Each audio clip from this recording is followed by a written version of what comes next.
Hello what's up everybody, my name is Nick and welcome back to my YouTube channel let me flow. Guys, आज के इस video का हमारा पहला एक वर्ड है रिप्लीट। ये एक एडजेक्टिव है। इसका मतलब ये है कि कोई भी पर्सन है या फिर कोई भी चीज है या फिर ऐसी कोई सिचुएशन है जो कि किसी चीज से भरी हुई है, मतलब किसी चीज से पूरी तरीके से भरा हुआ होना। अब ये जो वर्ड होता है अक्सर उन सारी सिचुएशन में यूज किया जाता है जहां पर किसी चीज की प्रचुरता पाई जाती है, या फिर कोई ऐसी चीज है या फिर कोई पर्सन है या फिर कोई भी सिचुएशन है उसमें किसी चीज की भरपूरता है, मतलब हद से ज्यादा भरा हुआ है उस चीज में। इसको आप ऐसे समझ सकते हैं जैसे हमारे घर में अगर बहुत सारे फल आ जाते हैं, बहुत सारी सब्जियां आ जाती हैं, तो हमारा जो फ्रिज होता है, क्योंकि हम सारी चीजें फ्रिज में रख देते हैं, तो हमारा जो फ्रिज होता है वो अच्छी तरीके से भर जाता है या फिर वो पूरी तरीके से भरा हुआ होता है फलों से, सब्जियों से और खाने पीने की चीजों से। तो हमारा जो फ्रिज हो गया उस सिचुएशन में वो रिप्लीट हो गया। अब जैसे मेरी ये टेबल है, यहाँ पर लैपटॉप भी रखा है, रिंग लाइट है, ट्राइपॉड है, माइक है, कॉपी किताबें हैं और पेन स्टैंड है। तो इन सारी चीजों से मेरी जो टेबल है वो भरी हुई है। तो इसका मतलब ये हो गया कि मेरी ये जो टेबल है वो रिप्लीट है यहाँ पर। तो इसके लिए सिनोनिम्स आप बोल सकते हैं, फुल बोल सकते हैं, अबंडेंट बोल सकते हैं, पैक्ड बोल सकते हैं या फिर ओवरफ्लोइंग बोल सकते हैं। एग्जाम्पल्स आप देख लीजिए। The Sangam ghat was replete with devotees taking holy dips. मतलब प्रयागराज में जो संगम घाट था वो रिप्लीट था विद डेवोटीज, मतलब भक्तों से या फिर श्रद्धालुओं से वो जो संगम घाट था वो पूरी तरीके से भरा हुआ था। टेकिंग होली डिप्स मतलब जो पवित्र स्नान कर रहे थे, उन सारे श्रद्धालुओं से जो संगम घाट था वो पूरी की पूरी तरीके से भरा हुआ था। My fridge is replete with fresh fruits and vegetables, मतलब मेरा जो फ्रिज है वो पूरी तरीके से भरा हुआ है फ्रेश फ्रूट्स और वेजिटेबल्स से। The news channels are replete with debates on the new budget, मतलब 1 फरवरी को जो नया बजट रिलीज होने वाला है उस चीज को लेकर बहुत ज्यादा लोग बहस कर रहे हैं, डिबेट कर रहे हैं न्यूज चैनल्स के ऊपर, या फिर जो न्यूज चैनल्स हैं वो बहस से भरे हुए हैं या फिर जो भी डिबेट्स हैं आने वाले नए बजट को लेकर उनसे वो भरे हुए हैं। मतलब हर जगह यही बातें चल रही हैं। अगला वर्ड है हमारा फॉर्मिडेबल। ये एक एडजेक्टिव है। इसका मतलब ये है कि कुछ है जो कि बहुत ज्यादा प्रभावशाली है, मतलब किसी के अंदर डर पैदा कर देने वाला कुछ है, मतलब किसी के अंदर कोई रिस्पेक्ट पैदा कर देने वाली कोई चीज है, तो वो फॉर्मिडेबल हो गई। अब जैसे हम बाइक से अगर पहाड़ जाते हैं तो वहां पर जो रास्ते होते हैं वो ऐसे होते हैं, तो मतलब वो बहुत ज्यादा डरा देने वाले होते हैं या फिर प्रभावशाली तरीके से वो बहुत ज्यादा डरा देने वाले होते हैं, तो मतलब वो हो गए फॉर्मिडेबल हो गए। ऐसे ही जैसे टीम अगर कोई भी टूर्नामेंट खेलती है या फिर किसी के साथ कोई मैच चल रहा होता है, तो उस टाइम पर टीम के जो मेंबर्स होते हैं वो प्रभावशाली तरीके से अपना प्रदर्शन करते हैं, मतलब वो जो प्रदर्शन हो गया वो हो गया फॉर्मिडेबल, क्योंकि उसको जीतने के लिए हम जी जान लगा देते हैं, या फिर वो जो प्रदर्शन होता है, वो जो परफॉर्मेंस होती है टीम की खेलते टाइम, तो वो बहुत ज्यादा डरा देने वाली होती है या फिर बहुत ज्यादा आपको रिस्पेक्ट दिला देने वाली होती है। तो इसके लिए आप सिनोनिम्स बोल सकते, इम्प्रेसिव बोल सकते हैं, पावरफुल बोल सकते हैं, और इंस्पायरिंग बोल सकते हैं। तो एग्जांपल्स आप देख लीजिए। Yogi Adityanath and Ramdev presented a formidable spiritual presence, मतलब जो योगी आदित्यनाथ हैं और रामदेव हैं उन्होंने प्रभावशाली तरीके से जो भी स्पिरिचुअल प्रेजेंस है या फिर आध्यात्म को लेकर जो भी उपस्थिति है उसको प्रेजेंट किया है रामदेव और योगी आदित्यनाथ ने एक साथ प्रयागराज में पहुंचकर। The players formidable performance secured a win for the team, मतलब खिलाड़ी की जो फॉर्मिडेबल परफॉर्मेंस थी या फिर प्रभावशाली तरीके से जो प्रदर्शन था उसने सिक्योर कर दिया एक विन को, यानी कि उसने जीत दिलाई फॉर द टीम, टीम के लिए। मतलब खिलाड़ी का जो भी प्रभावशाली प्रदर्शन था उसने टीम को जीत दिलाई। अगला वर्ड है हमारा सॉलिडेटरी। ये एक नाउन है। इसका मतलब होता है यूनिटी बोल सकते हो किसी पर्सन की, किसी ग्रुप की,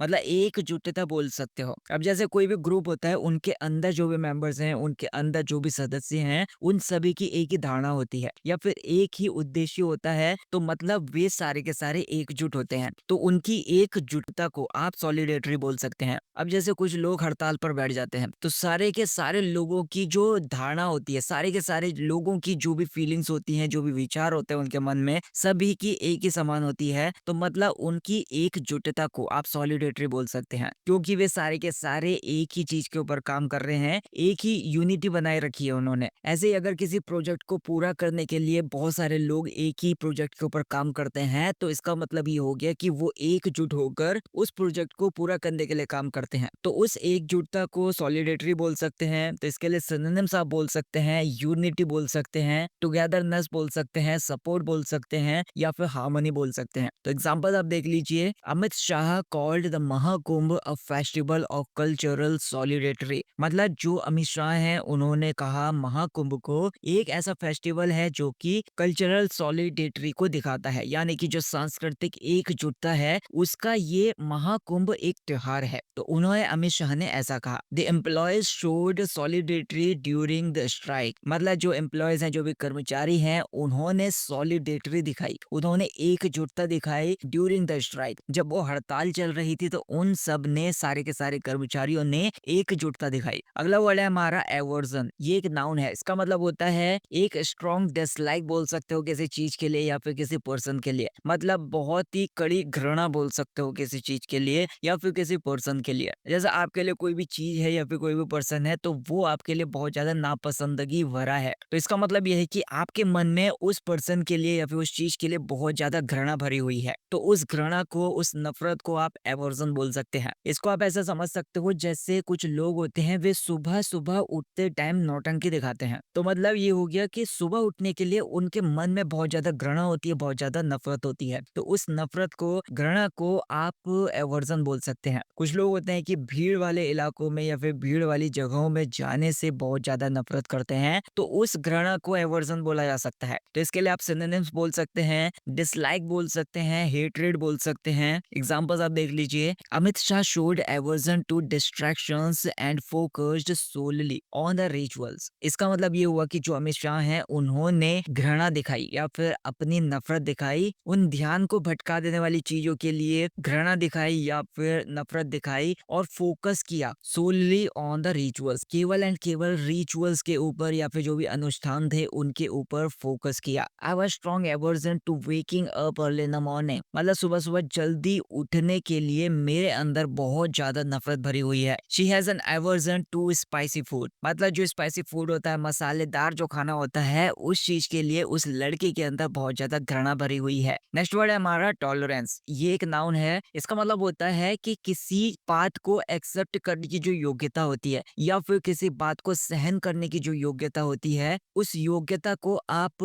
सहनशीलता बोल सकते हैं। अब जैसे दूसरे लोगों की जो मान्यताएं होती हैं, दूसरे लोगों की जो प्रथाएं होती हैं, दूसरे लोगों की जो फीलिंग्स होती हैं, दूसरे लोगों के जो भी विचार होते हैं, तो उनको सहन करने वाली जो सिचुएशन होती है उसको सहनशीलता बोल सकते हैं, मतलब उसको टॉलरेंस बोल सकते हैं। जैसे आजकल की जो जनरेशन है उनके अंदर बिल्कुल भी सहनशीलता नहीं है। मतलब अगर कोई भी किसी के बारे में कुछ कह देता है तो बिल्कुल भड़क उठते हैं या फिर उनको सहन करने की, उनके अंदर टॉलरेट करने की बिल्कुल भी सहनशीलता नहीं है। तो उस सहनशीलता को आप टॉलरेंस बोल सकते हैं। इसके लिए आप सिनोनिम्स बोल सकते हैं, पेशेंस बोल सकते हैं, एक्सेप्टेंस बोल सकते हैं, एंड्योरेंस बोल सकते हैं। तो एग्जांपल्स आप देख लीजिए, Amit Shah appreciated the tolerance displayed by saints of different sects. मतलब जो अमित शाह हैं उन्होंने अप्रिशिएट किया टॉलरेंस को, जो भी सहनशीलता थी उनको उन्होंने अप्रिशिएट किया, उनकी प्रशंसा की। जो कि अलग अलग संप्रदायों के जो भी सेंट्स थे, उनके जो भी संत थे, उनके द्वारा जो भी दिखाई गई सहनशीलता थी उसके लिए अमित शाह ने उनकी प्रशंसा की या फिर उनकी सराहना की। Teaching children tolerance is essential in today's world.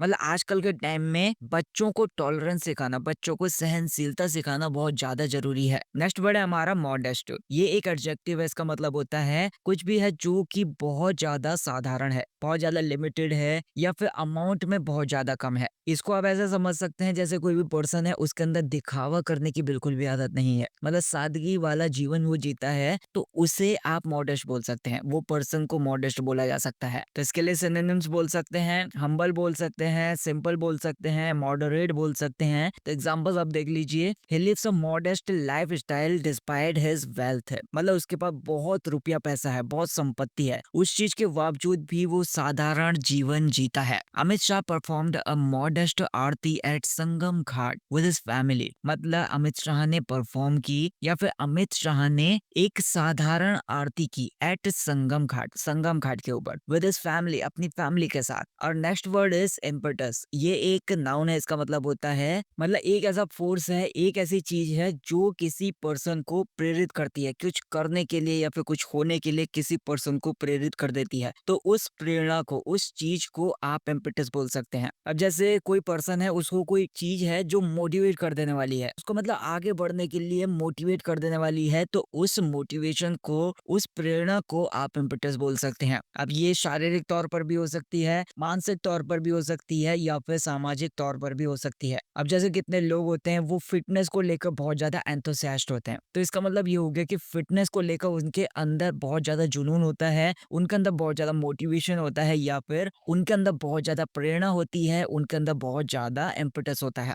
तो इसके लिए सिनोनिम्स यही हो गए, मोटिवेशन हो गया, ड्राइव हो गया, पुश हो गया, एंकरेजमेंट हो गया। तो एग्जांपल्स आप देख लीजिए, regular exercise provides N impetus for healthy lifestyle. मतलब एक हेल्दी लाइफस्टाइल के लिए या फिर स्वस्थ जीवन शैली के लिए जो रेगुलर एक्सरसाइज करना होता है या फिर जो नियमित व्यायाम होता है, रोज रोज जो व्यायाम होता है, वो प्रोवाइड करता है एक प्रेरणा। The blessings of saints provided impetus for spiritual unity. मतलब प्रयागराज में संगम घाट पर जो भी सेंट्स थे, वहां पर जो भी संत थे, उनका जो आशीर्वाद था आध्यात्मिक एकता के लिए, वो बहुत ज्यादा मोटिवेशन था, बहुत ज्यादा प्रेरणा था, या फिर बहुत ज्यादा इम्पेटस था। और नेक्स्ट वर्ड इज इनेट। ये एक एडजेक्टिव है, इसका मतलब होता है कि ऐसी चीज है जो किसी पर्सन में, किसी चीज में जन्मजात है, मतलब जन्म से ही उसके साथ है। अब वो जैसे कोई गुण हो सकता है किसी पर्सन के अंदर, किसी चीज के अंदर, उसकी कोई क्वालिटी हो सकती है और कोई आदत हो सकती है। तो इसका मतलब यही हो गया कि किसी पर्सन के साथ वो जन्म से ही है, मतलब शुरुआत से ही है, जब से उसने जन्म लिया है, तो उसको आप इनेट बोल सकते हैं क्योंकि वो जन्मजात है। और जैसे किसी किसी के अंदर गाना गाने का बहुत ज्यादा शौक होता है, बचपन से ही वो गाना गाने लग जाते हैं, या फिर कुछ लोग होते हैं, कुछ बच्चे होते हैं, वे बचपन से ही डांस करने लग जाते हैं, या फिर उनके अंदर कोई ना कोई स्किल होती है, या फिर कोई ना कोई उनके अंदर टैलेंट होता है। तो मतलब वो जन्मजात होता है, जन्म से ही उनसे जुड़ा हुआ होता है। तो वो जो टैलेंट है, वो जो स्किल है, वो जो गुण है, या फिर वो जो आदत है, उसको आप इनेट बोल सकते हैं। तो इसके लिए सिनोनिम्स हो गए, नेचुरल बोल सकते हैं, इनबॉर्न बोल सकते हैं। तो एग्जांपल्स आप देख लीजिए, अमित शाह डिवोशन टू सनातन धर्म सीम्स इनेट। मतलब अमित शाह का जो भी डिवोशन था, या फिर अमित शाह की जो भी भक्ति थी टू सनातन धर्म, मतलब सनातन धर्म के प्रति अमित शाह का जो भी डिवोशन था, उनकी जो भी भक्ति थी, वो ऐसा लग रही है कि वो जन्मजात है, ऐसा लगता है देखने के बाद। She has N इनेट talent for singing. मतलब उसका जन्म से ही एक टैलेंट है गाना गाने का। So that's it guys for this video. I hope आपको वीडियो पसंद आई होगी। आपके डाउट्स मुझे कमेंट सेक्शन में बताइएगा। अगर वीडियो पसंद आए तो वीडियो को लाइक कर देना, चैनल को सब्सक्राइब कर देना। Thank you so much for watching this video.